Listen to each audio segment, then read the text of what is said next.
आज हम लोग इस सेशन में सीखेंगे कि सोलर एनर्जी क्या होता है, सोलर एनर्जी का इम्पोर्टेंस जो हमारे लाइफ में क्या है ना, और वह जो सोलर एनर्जी आता है कहाँ से आता है, मतलब सूर्य से जो आता है तो किस प्रोसेस से आता है, इन सब के बारे में हम लोग आज सीखेंगे। ठीक है, ध्यान दीजिएगा। क्वेश्चन आपसे सीधा पूछा जाएगा कि what is solar energy. 4 marks में क्वेश्चन रहेगा, ध्यानपूर्वक से इसको समझिएगा और एक बार सुनिए ना, सुनने के बाद आप ऑटोमेटिकली खुद से आप लिख सकते हैं, लिखाने की जरूरत भी आपको नहीं पड़ेगी। क्लियर है यहाँ तक? चलिए तो आगे हम लोग बढ़ते हैं कि सोलर एनर्जी जो होता है वह होता क्या है ना। सोलर एनर्जी जो होता है क्या होता है और यह सोलर एनर्जी आता कहां से है। देखिए, सबसे पहले तो हम बात करते हैं सन का, है ना। ये जो है, मान लीजिए कोई सन है, सूर्य कह सकते हैं आप इसको, इसी से ना हमको सोलर एनर्जी मिलता है। तो ये सन जो होता है ना, इसमें हाइड्रोजन, है ना, हाइड्रोजन, स्पेलिंग एक बार देख लीजिएगा, हो सकता है गलत हो, और हीलियम काफी प्रचुर मात्रा में मिलता है। हाइड्रोजन और हीलियम जो है काफी प्रचुर मात्रा में अवेलेबल होता है। ठीक है, अबाउट अगर हम बात करते हैं तो हाइड्रोजन जो है यह 71% होता है, लगभग हाइड्रोजन जो है कितना होता है तो 71% होता है, और हीलियम जो होता है लगभग 26.5 डिग्री सेल्सियस 5% होता है ना। बाकी अन्य गैसेस रहता है। ठीक है, तो ये जो सन है इसमें कह सकते हैं कि जो कहेंगे कि सर जो हीट आता है या जो किरण आता है या जो रोशनी आ रहा है वो कहां से आ रहा है ना। तो चूंकि यहाँ पे जो हाइड्रोजन है, हाइड्रोजन ऐसे होता है, देख लीजिएगा एक बार। ठीक है, हाइड्रोजन जो होता है, मतलब हाइड्रोजन का 4 नाभिक मिल करके एक हीलियम का नाभिक बनाता है। इसका मतलब क्या हो गया कि जो मतलब कोई भी उसका जो प्रोटॉन हो गया वह मिल करके एक बड़ा नाभिक, 2 छोटा छोटा नाभिक मिल करके एक बड़ा नाभिक का निर्माण कर रहा है। इसका मतलब है कि इस प्रोसेस को हम लोग कौन सा प्रोसेस कहते हैं, अगर याद हो तो नाभिकीय संलयन प्रोसेस कहते हैं। क्या बोलते हैं? नाभिकीय संलयन प्रोसेस कहते हैं, है ना। नाभिकीय संलयन कहलाता है, जिसको कि आप क्या बोलते हैं, फ्यूजन बोलते हैं। ठीक है, तो ध्यान रखिएगा, ऑब्जेक्टिव में यह भी पूछा जाएगा कि कौन सा प्रोसेस होता है जिससे कि सूर्य का रोशनी निकलता है या जो सोलर रे होता है वह निकलता है, तो नाभिकीय संलयन से। क्लियर है? तो नाभिकीय संलयन हुआ मतलब सीधा सीधा हम क्या बोले कि कोई 2 छोटे छोटे नाभिक को मिला करके एक बड़ा सा नाभिक का निर्माण कर देता है या एक बड़ा नाभिक बन जाता है, तो उसको हम लोग कहते हैं नाभिकीय संलयन। ठीक है, तो सूर्य में जो हो कौन सा प्रोसेस होता है, नाभिकीय संलयन होता है। तो जब ये नाभिकीय संलयन होता है ना, तो उस टाइम में बहुत मतलब बहुत अधिक अमाउंट में एनर्जी जो है जनरेट होता है। ठीक है ना, बहुत अधिक अमाउंट में एनर्जी जो है जनरेट होता है। ठीक है, और जब वही एनर्जी जो है क्या कहलाता है, सोलर एनर्जी कहलाता है। ठीक, मतलब हम सीधा सीधा बोले कि जब यह नाभिकीय संलयन प्रक्रिया यहाँ पे चल रहा होगा, हाइड्रोजन का जो है 2 हाइड्रोजन मिल करके जो है यहाँ पे एक हाइड्रोजन ही बनाता है, मतलब ये हाइड्रोजन हो गया, मान लीजिए इसका एक प्रोटॉन मिल करके ये 2 बना देता है यहाँ पे। ठीक है ना, पूरा बना देता है। फिर साथ में कुछ जो है अमाउंट में, डेटा याद नहीं है मुझे, अब कुछ अमाउंट में जो है यहाँ पे क्या होता है कि एनर्जी रिलीज करता है। क्योंकि ये जो संलयन है यह एक्सोथर्मिक प्रोसेस है। कौन सा है? एक्सोथर्मिक प्रोसेस है, जो कि एनर्जी को क्या करता है, रिलीज करता है। वही एनर्जी यहाँ पे आपको मिलता है और वही जो है क्या होता है, आपको सोलर रेडिएशन के फॉर्म, जो सोलर एनर्जी के फॉर्म में अवेलेबल हो जाता है। समझ में आ रही बात? अब हम बात करते हैं यहाँ पे, अगर एक ध्यान से रखिएगा, समझिएगा, इसको सुन लीजिएगा। जो सेंटर है हमारा ये सोलर, यहाँ पे करीब 15 मिलियन डिग्री सेल्सियस टेम्परेचर होता है। 1.5 × 10⁻⁷ डिग्री सेल्सियस टेम्परेचर जो होता है कहाँ पे, तो ये सेंटर पे होता है, बीच में। इमेजिन कीजिए क्या है टेम्परेचर, कितना है ना। और जब हम इसके सरफेस की बात करते हैं तो इसके सरफेस पे करीब 6000 डिग्री सेल्सियस जो होता है टेम्परेचर होता है। कितना होता है? 6000 डिग्री सेल्सियस टेम्परेचर होता है कहाँ पे, तो इसके सरफेस पे। ठीक है, और यही जो है सोलर रेडिएशन के फॉर्म में होता है। अब एक बात और समझना है आपको कि सोलर जो एनर्जी आ रहा है, जो सौर किरण जो हम बोल रहे हैं, है ना, सोलर रे जिसको बोलते हो, तो सोलर रे का ना 34% जो होता है, ठीक है, 34% के आसपास में लगभग जो बादल है या जो वायुमंडल में धूल कण है उससे रिफ्लेक्ट करके वापस अंतरिक्ष में चला जाता है। ठीक है, 34% जो है वापस धूल कण, जो वायुमंडल में धूल कण है या गैस है या क्लाउड है, सबसे टकरा करके क्या होता है, वापस अंतरिक्ष में चला जाता है। और 2% जो है पृथ्वी से टकरा करके वापस चला जाता है। तो ऐसा आप कह सकते हैं कि टोटल 36% जो है हम यूज नहीं कर पाते हैं। ठीक है, अभी फिलहाल के बता रहा हूं, 36% जो हम यूज नहीं कर पाते हैं। तो बहुत कम अमाउंट में हम लोग लगभग अगर हम बात करते हैं ना, तो 51% में भी आप कह लीजिए कि करीब करीब हम लोग कितना यूज कर पाते हैं ना, तो कुछ एक 13 या 14% हम लोग उसका जो सोलर रेडिएशन है वो यूज कर पाते हैं, ओनली 13 एंड 14%। बाकी सब हमारा धीरे धीरे कहीं ना कहीं से टकरा करके क्या हो रहा है, रिफ्लेक्ट हो जाता है। समझ में आ रही बात? तो यह 14% भी हमारे लिए बहुत है, एम्पल अमाउंट है, मतलब लॉट ऑफ कह सकते हैं, बहुत अधिक अमाउंट में। ठीक है, तो ये हमारा हो गया कि वहां से हमारा सौर किरण निकल के आ रहा है। ठीक है, तो हम सीधा सीधा कहते हैं कि सोलर एनर्जी जो है वो क्या है, तो जो सूर्य का प्रकाश है कह लीजिए, या वैसा एनर्जी जो कि हम कहां से रिसीव करते हैं, तो सन से रिसीव करते हैं, सूर्य से जो रिसीव करते हैं उसी को हम क्या कर देते हैं, सोलर एनर्जी कर देते हैं। ठीक है, देखिए इसका महत्व बहुत है। कहिए कि सोलर एनर्जी के बिना या सन के बिना, अभी हम इलेक्ट्रिसिटी का बात नहीं कर रहे हैं, हम बात कर रहे हैं सिर्फ और सिर्फ सोलर एनर्जी का, सौर किरण जो है ना उसका बात कर रहे हैं, सूर्य का बात कर रहे हैं, वह हमारे लिए बहुत ही इंपॉर्टेंट है। उसके बिना हमारा लाइफ जो है इम्पॉसिबल है। दैट इज इंपॉर्टेंस, यही महत्व है हमारे, कितना महत्व है वह हमारे लिए, हमारे लाइफ के लिए, यही तो उसका महत्व हो गया ना, हमारे लिए कितना महत्वपूर्ण है वो, राइट। तो जो सूर्य है उसके बिना कुछ भी संभव नहीं है भैया, हम लोग भी मर जाएंगे। बोलेगा सर ऐसे वैसे सूर्य के बिना इतना गर्मी पड़ता है तब भी मतलब हम लोग परेशान होते हैं, फिर कहते हैं कि आप हम उसके बिना, भैया बहुत जरूरी है वो।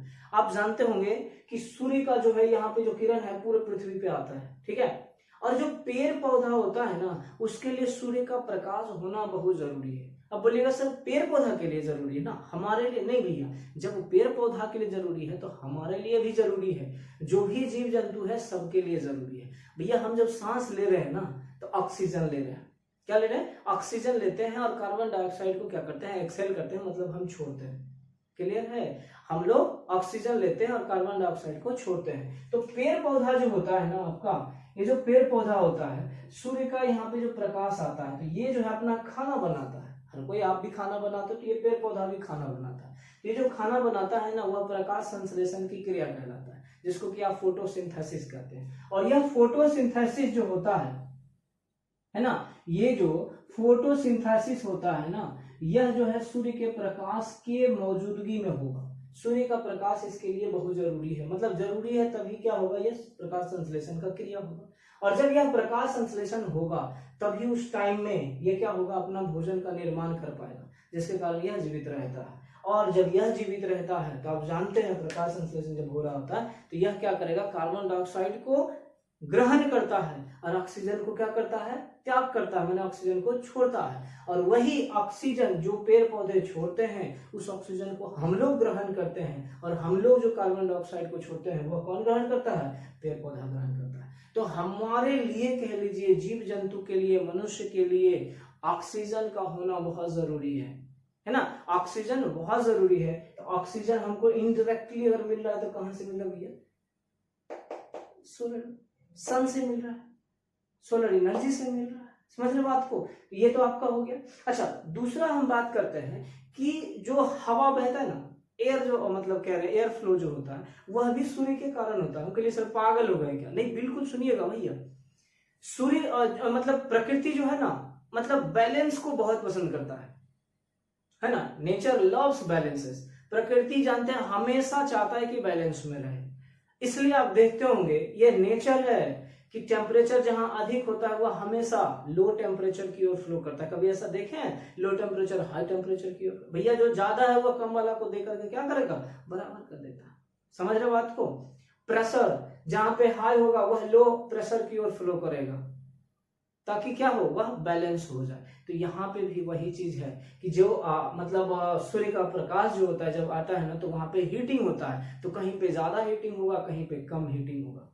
ठीक, जहां ज्यादा हीटिंग होगा वहां का प्रेशर कम हो जाएगा, और जहां गर्म हीटिंग होगा वहां का प्रेशर जो है मतलब क्या बोलना चाह रहे हैं देखो कि जैसे हीटिंग हुआ, अनइवन हीटिंग के कारण, अनइवन हीटिंग हुआ माने यहाँ मान लो कुछ ज्यादा हीटिंग होगा और यहाँ पे कुछ क्या होगा, कम हीटिंग होगा। जहाँ ज्यादा हीटिंग हुआ तो जो भी हमारा मॉइस्चर यहाँ पे होगा सब ऊपर आ जाएगा और यह इधर की ओर क्या होगा, फ्लो करना स्टार्ट कर देगा। हीट की बात नहीं कर रहे हम, हवा की बात कर रहे हैं, ठीक है। तो अनइवन हीटिंग के कारण ही हमारा प्रेशर जनरेट होता है और उसी प्रेशर की वजह से हमारा एयर जो है क्या है, फ्लो करना स्टार्ट कर देता है।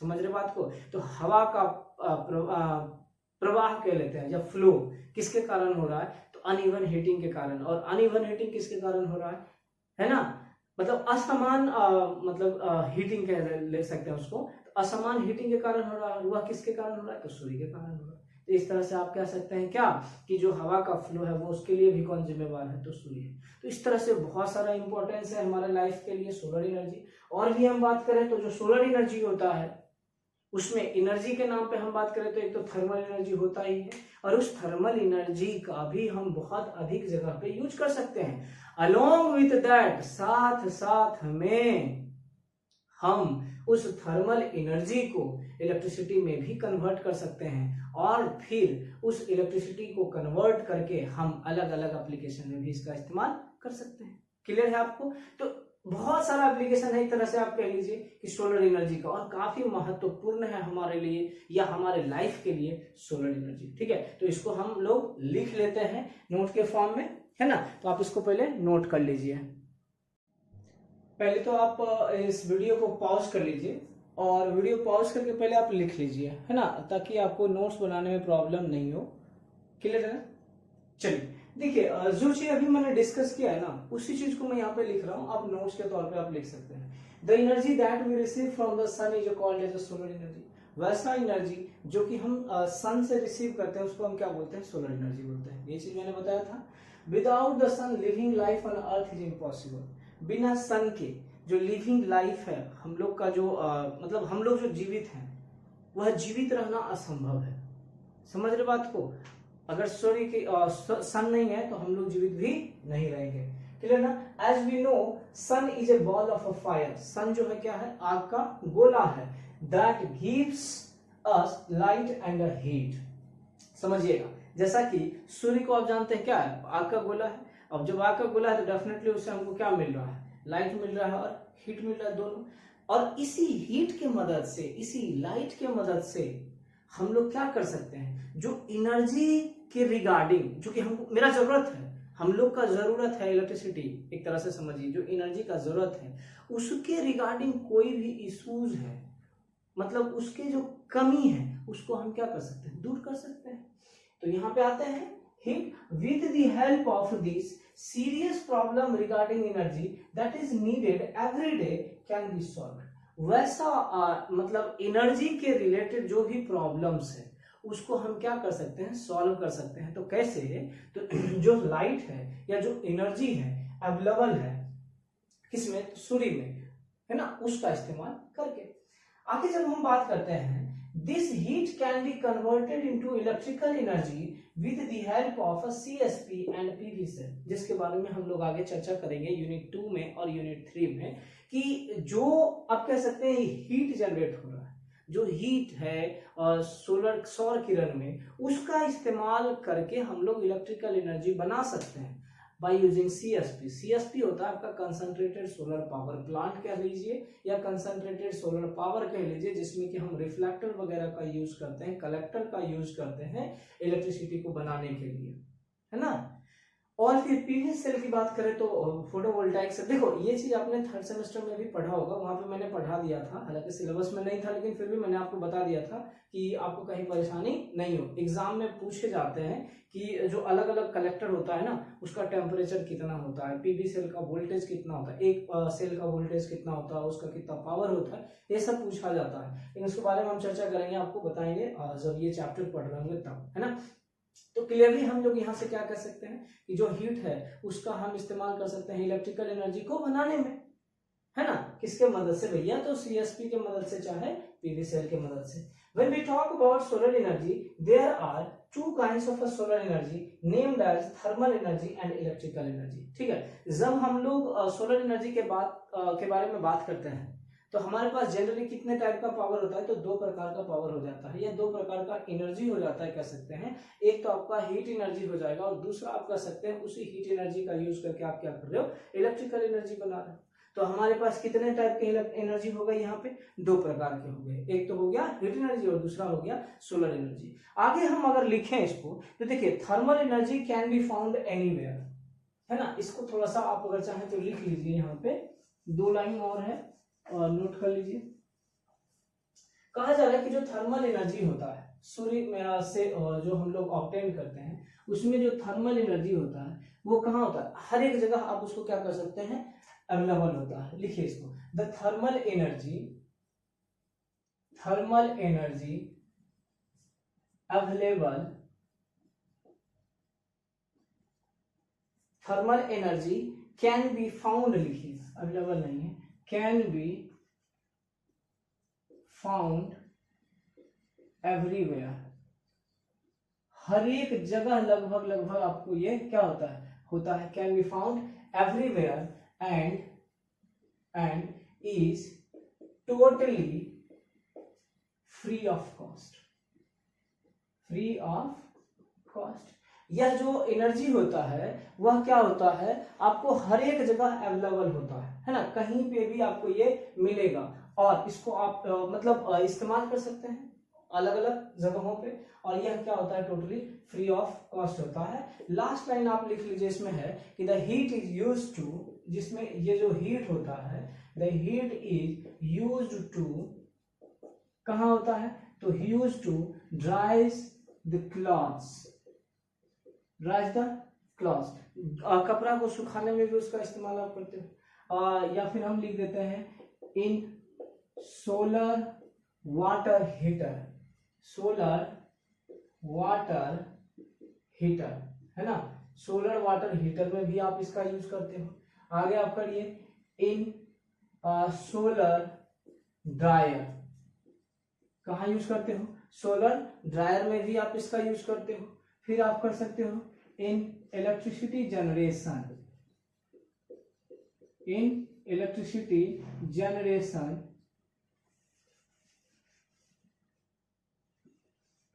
है ना, इन इलेक्ट्रिसिटी जनरेशन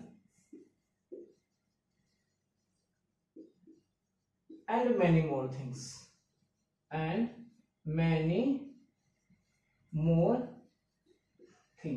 अलग अलग जगहों पर भी आप इसका यूज कर सकते हो। जैसे कि अभी और भी है ड्रायर, आप ड्रायर कर लो सोलर डिस्टिलेशन में, सोलर कुकर में, या फिर स्पेस हीटिंग में। तो बहुत सारा एप्लीकेशन है जिसके बारे में हम लोग आगे पढ़ेंगे भी एक एक करके, जो पढ़ना है हम लोग पढ़ेंगे, है ना। तो ये था आपका क्या, सोलर एनर्जी। बाकी आप खुद से अपने से भी कुछ लिख सकते हैं आप, सोलर एनर्जी क्या होता है, जैसे नाभिकीय संलयन के द्वारा आपका सौर किरण जो होता है निकल के आता है ना। नाभिकीय संलयन में क्या होता है वह भी आप उसमें चाहें तो लिख सकते हैं, ठीक है। उसकी वजह से वह कितना इंपॉर्टेंस है, ये सब चीज मैंने अभी थोड़ा डिस्कस किया है, उसको भी आप अपने लाइन में कन्वर्ट कर सकते हो। क्लियर है। तो आशा करता हूँ मैं ऐसा कि आपको सोलर एनर्जी के बारे में समझ में आया होगा कि सोलर एनर्जी क्या होता है। आप देखिए बहुत सारा किरण निकल के आता है इसमें, आप ये भी जानिएगा अवरक्त किरण होता है, गामा निकल के आएगा, अल्फा भी निकल के आएगा। तो ये सब उतना ज्यादा अभी जरूरत नहीं है पढ़ने का, वो सब आप जब आप भूगोल पढ़िएगा ना तो वहां पे आपको समझ में आएगा, या फिर फिजिक्स वगैरह पढ़िएगा तो वहां पे आपको मिलेगा थोड़ा बहुत इसके बारे में, है ना। जैसे संलयन बारे में मिलेगा आपको, केमिस्ट्री में भी मिलेगा, है ना। तो वहां पे आपको मिलेगा थोड़ा बहुत उसके बारे में, तो वहां पे पढ़ सकते हैं। गामा के बारे में मिलेगा आपको थोड़ा बहुत, या अवरक्त किरण है जो डिफरेंट किरण है ना, उसके बारे में आपको मिल सकता है, ठीक है ना।